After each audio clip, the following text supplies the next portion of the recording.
In this session, we're going to take a look at GeoGebra, and in particular the Edit menu under the main menus at the top of the window of the computer. It will look slightly different in a PC or Windows machine. It'll look basically the same in all recent Macintoshes under System 10. Under the Edit menu, first off, we have the Undo feature, which is basically the same as the Command Z that people are generally familiar with in other programs. It simply backs up one step at a time. The Redo feature is also accessible by using Command, Shift, and Z. Is similar to using Command Y in some programs. These two commands are actually the same as the commands on the right side of GeoGebra's own menu bar. A left-pointing yellow arrow and a right-pointing arrow below it. They do the same function. Also under the Edit menu, we have a standard delete. If we choose an object, I've currently chosen my circle, the edit is then available. Delete can be used. The shortcut for delete is also a keyboard shortcut. That's delete forward. On some computers there is a delete forward key separately. If you're using a MacBook, for example, instead of a delete forward key, you can use function together with the ordinary delete key and it performs the same thing. I have my circle selected. I will just temporarily delete it, and I'm going to bring it right back again by undoing my action. Also under the Edit menu, we have Select All, which does the same thing it does in virtually all programs, and that is to select everything that's on the current drawing pad or area. The largest portion of the Edit menu is actually a sub-menu called Properties. We'll call the Properties up. Now at this point, whatever is selected will determine how the menu looks. This pull-down menu or opening menu will actually change according to what it is that you have chosen to affect. I'm going to choose my circle. The circle now appears on the left-hand side of my window, and it is slightly shaded, indicating that it is the currently chosen item. The basic menu allows me to give that circle a different name than GeoGebra gives it by default. It's named C right now, but if I wish, I can change that C and just call it Circle. As soon as I hit Enter, I notice that up in my drawing area, I now have Circle instead of just a letter C. The definition is GeoGebra's notation for a circle that would apply to whatever object you've got chosen.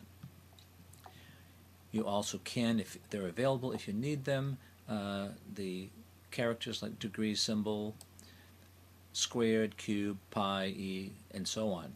You also have some Greek letter characters available should you need those to describe your item. Further down on the menu, we have Show Object, which simply means the object is either visible or not visible. And that's all it actually does. It does not remove the object. It simply makes it invisible or visible in the drawing area. Show Label, on or off.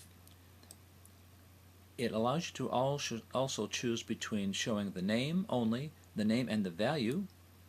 Now in this case you can see that the entire equation is being shown in one of the conic forms. Or you can just show the value or the name itself, and again you can choose to have nothing showing in that position at all. If it's a point, you would be seeing the coordinates.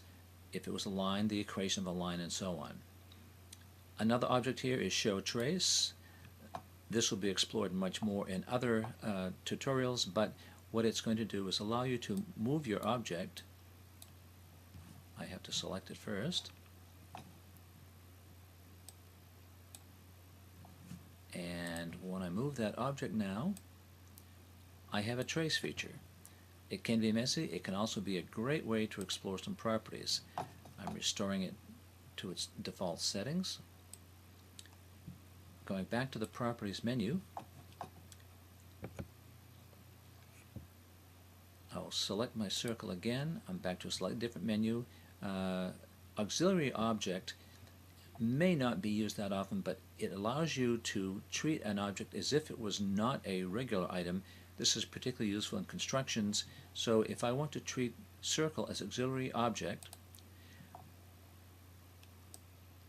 now it has disappeared from my list over on the left hand side, but if I go under View and choose to see the auxiliary objects, then it shows up in my left-hand window, that is the algebra window, as an auxiliary object, and it is defined there. We'll choose our circle one more time, and we'll go to the Edit menu and go down to Properties one more time also. The second pull-down menu within this pop-up window is Color. Choosing color, we'll pick a color that we like. We already see that a blue has been chosen because I did that earlier. If I want to use, let's say, a red color, I notice that the red's available. This side window allows me to keep track of colors that I've used and be able to come back and quickly choose the same ones again later in the same exercise. It applies the color before you even close the window. Style allows you to change that even more. Line thickness, as we drag the slider, we see the line thickness increase and decrease, whatever we wish to use there. We also have a line style. Under line style, I see that I can have some dashed lines. Now this will not show up dramatically on the screen because it's also selected at the same time, so you've got two things that are showing up on the screen. Once you are done, I will just temporarily close. Now you can see that it's been applied and is quite noticeable now. Okay, we'll go back to our properties. We have to select our circle again. Okay, so we have the same objects being shown. Notice that the color is also associated in the left-hand algebra window as well.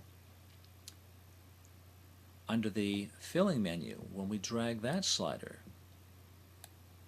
it applies the color to the interior of our object. If we go to 100%, it is the solid color, but we can go anywhere in between to get whatever effect we wish. Again, this becomes very useful if you want to graph and display things such as inequalities. The fourth window under Properties is the type of equation display that we want to see. I'll move this to the side a bit. On the left-hand side of our algebra, we can see that the entire equation is shown for our circle. X minus 1 squared plus y minus 5 squared equals 1.27 right now. However, we also have the option of displaying it in a more generalized conic form, x squared plus y squared, the ax plus bx, ax squared plus bx squared plus c, and so on form. Depending on the type of equation that you have, this menu, of course, will come up different. Right now it's showing the two choices that I have for a circle equation. I'll restore that to the center radius format. And finally, in this window, we have Advanced. Advanced allows us to put in a condition that will determine whether or not a particular object is going to be displayed on the window. Move that aside. Now you'll notice on my window I have a diagram of an angle. The angle is labeled. Right now it's 38.3 degrees. And over here to the right I have a text entry which says obtuse angle. Well, that isn't awfully useful to have a text object that has the wrong identification of the angle. So what we're going to do is apply a condition to show an object. Now the object we need is the angle. So we'll choose the angle, and the condition we would like to have here, actually I should have chosen the text. We're going to change the angle, but we want it to affect the text. So the condition to show the text will be, and we insert here, we want angle alpha to be greater than, so we just type that in, 90 degrees. We choose the degree symbol right from our menu, and close. We notice that our text object, which did say obtuse angle, has disappeared. However, if we choose one of our points, either G or H, we're going to drag it, and as we drag it, we notice that the angle's increasing and increasing and increasing. At one point, we just crossed the 90-degree threshold. Once we cross into 90 degrees, now the label shows up obtuse angle. Now this is just a quick entry here to demonstrate how the condition works, but it could be applied in numerous situations, and of course I could put in another one so that when it's less than 90 degrees it would say acute, when it's equal to 90 degrees it would say right angle, when it is greater than 90 degrees it would say obtuse, as it just did. Those can be applied in quite a variety of ways to make useful labeling. This is the type of thing you might want to use in a demonstration program. It's not something you might want to bother to do on the fly if you're doing a construction right there in the classroom. That concludes our look at the edit menu. Again, these properties will look slightly different when you choose different objects, but they work in a similar way all the way through.